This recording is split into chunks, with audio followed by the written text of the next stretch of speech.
సృష్టి చేసి నీ చేతికిచ్చి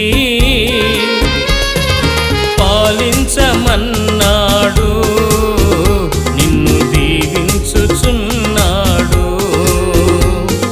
పాలించమన్నాడు, నిన్ను దీవించుచున్నాడు. దేవుడున్నాడు. మైనటువంటి జీవితాన్ని మనకు ఇవ్వడానికి మనం ప్రార్థన ద్వారా ప్రారంభించుకుందాం. ఆయన చిత్తం కొరకు మనం ఎదురు చూసే బిడ్డలుగా ఉండాలి. దేవుని చిత్తం ఎలాగుంది అన్నది మనం ప్రార్థన ద్వారా తెలుసుకోవాలి, వాక్యముల ద్వారా తెలుసుకోవాలి. మన జీవితములను ఆ రీతిగా మనం సరిదిద్దుకోవాలి. కాబట్టి దేవుని సన్నిధిలో మనకి ఇవ్వబడినటువంటి ఈ యొక్క ఆశీర్వాదమును బట్టి మనం తల్ల వంచి ప్రార్థన చేసుకుందాం. మన గొప్ప దేవుడు, మన పరిశుద్ధ దేవుడు. కాబట్టి ఆయన లేనిదే ఈ ప్రపంచమే లేదు. కాబట్టి ఆయన ఒక మాట అన్నాడు, నాకు మొరపెట్టుము, నేను నీకు ఉత్తరం ఇచ్చేదను. కాబట్టి ఎలా మొరపెట్టాలి అన్నటువంటి విషయాన్ని బట్టి మనం అర్థం చేసుకోవాలి. అనవసరమైనటువంటి విషయాలను బట్టి మనం ప్రార్థన చేయాలా, అవసరం లేనటువంటి వాటిని గురించి మనం దేవుని అడగాల. మనకి ఏదైతే అక్కరగా ఉన్నవేవో ఆయనకి తెలుసు అన్నాడు కదా, మరి వాటి విషయంగా మనం ప్రార్థన చేద్దామా? కళ్ళు మూసుకోండి, ప్రార్థన చేద్దాం. ప్రార్థన. మమ్మల్ని మిక్కిలిగా ప్రేమించిన నా కన్నతండ్రి, కృపా సత్య సంపూర్ణుడా, శ్రేష్టమైన దేవా, నీ పాద పద్మములకు మరి ఒకసారి వందనములు తెలియజేస్తుంటున్నానయ్యా. ఈ 2025వ సంవత్సరములో ఇదిగోనైనా మొదటి నెల 1వ తారీఖున నీ సన్నిధిలో మాకివ్వబడినటువంటి ఈ యొక్క ఆశీర్వాదమును బట్టి నీకు కోట్లాది స్తోత్రాలు చెల్లించుకుంటున్నామయ్యా.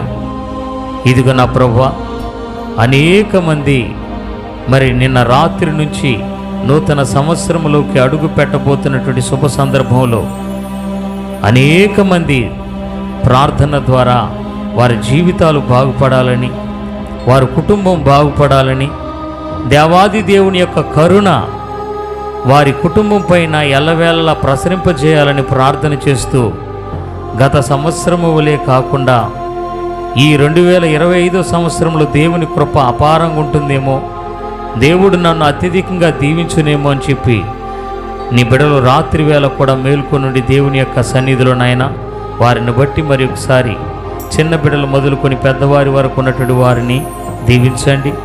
ఈ నూతన సంవత్సరంలో అనేక మంది కులమత భేదములు లేకుండా నా ప్రభు అందరూ దీవించబడాలి. ఇదిగోనైనా ఒకే ఆకాశం ఒకే భూమిని సృజించినటువంటి దేవా నీకు వందనాలు. ఒకే సూర్యుని ఒకే చంద్రుని చేసిన దేవా నీకు వందనాలు. ఈ యావత్ ప్రపంచమంతా కూడా మీ దయా కిరీటమును మీరు అందించినందుకు వందనాలు. ఇదిగోనైనా సంపూర్ణమైన దీవెనలతో నీకు బిడ్డలు నింపండి. వారి ప్రార్థనలు మీరు ఆలకించి, ఇదిగో నా ప్రభు వారికి కావలసినవి ఏదో అక్కరగా ఉన్నవేవో మీకు తెలుసు గనక వాటిని అనుగ్రహించమని నూతనమైనటువంటి పాటల ద్వారా ఇదిగోనైనా మమ్మల్ని ఎంతగానో మీరు అలరిస్తున్నందుకు వందనాలు. మెండైనటువంటి దీవెనలతో ఆయురారోగ్యాలతో మా మధ్యకు ఇదిగో నా ప్రభా మరి మా ప్రియ సహోదరుడు అన్నగారు మురళి అన్నగారిని బట్టి ఇదిగో నా ప్రభా మరి సహాయం తమ్ముడిని బట్టి మరి ప్రార్థన చేస్తుంటున్నాను. ఇదిగో నా ప్రభువా, అన్నగారు చేస్తున్నటువంటి పరిచర్యని మీరు దీవించండి.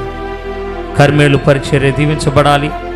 షాలేం స్వరం యూట్యూబ్ ఛానల్ ఆశీర్వాదకరంగా మార్చబడాలి. అనేక మందికి వర్తమానాన్ని టీవీ ద్వారా నా ప్రభువా చూస్తున్నటువంటి వారు కూడా నీ వాక్యము చేత దీవించండి. ఇదిగోనైనా అనుదిన సువర్తమానాల్లో నా ప్రభువా, ఇదిగోనైనా వారు ఒక చెవిలో విని ఒక చెవిలో వెదిలేయకుండా నా ప్రభువా హృదయంలో భద్రపరుచుకునేటువంటి కృపను దయచేయండి.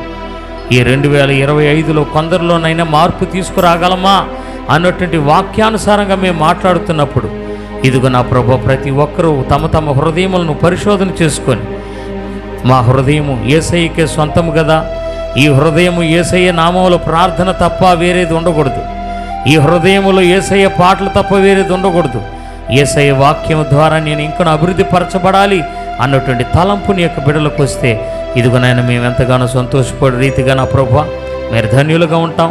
మీరు దీవించండి. దైవ సేవకునికి మురళన్న గారికి మంచి ఆయురారోగ్యాన్ని దయచేయండి. తండ్రి గారికి ఇదిగో నా ప్రభాటు వల్లే నాకును, ఇదిగోనైనా మరియు ముండ్రతన మామకును, ప్రియ తమ్ముడు రాజు రాలేకపోయినప్పుడు కూడా రాజుకును, ఇదిగోనైనా సాల్మన్కును, ఇదిగోనైనా మరి మురళన్న గారి కుటుంబంలో ఉన్నటువంటి షాలేం మరి అక్కగారికి మీరు దీవించండి. సంపూర్ణమైనటువంటి దీవెన మా సంఘస్థులను కూడా మీరు దీవించండి. మెండైన దీవెనలతో నూతన సంవత్సర శుభాకాంక్షలతో నీ యొక్క బిడ్డలు ఇలవర్ధిల్లున్నట్లుగా దీవించమని ప్రభువైన యేసుక్రీస్తు యొక్క నామమున అడిగి వేడుకొనుచున్నాను నా పరమ తండ్రి. ఆమేన్.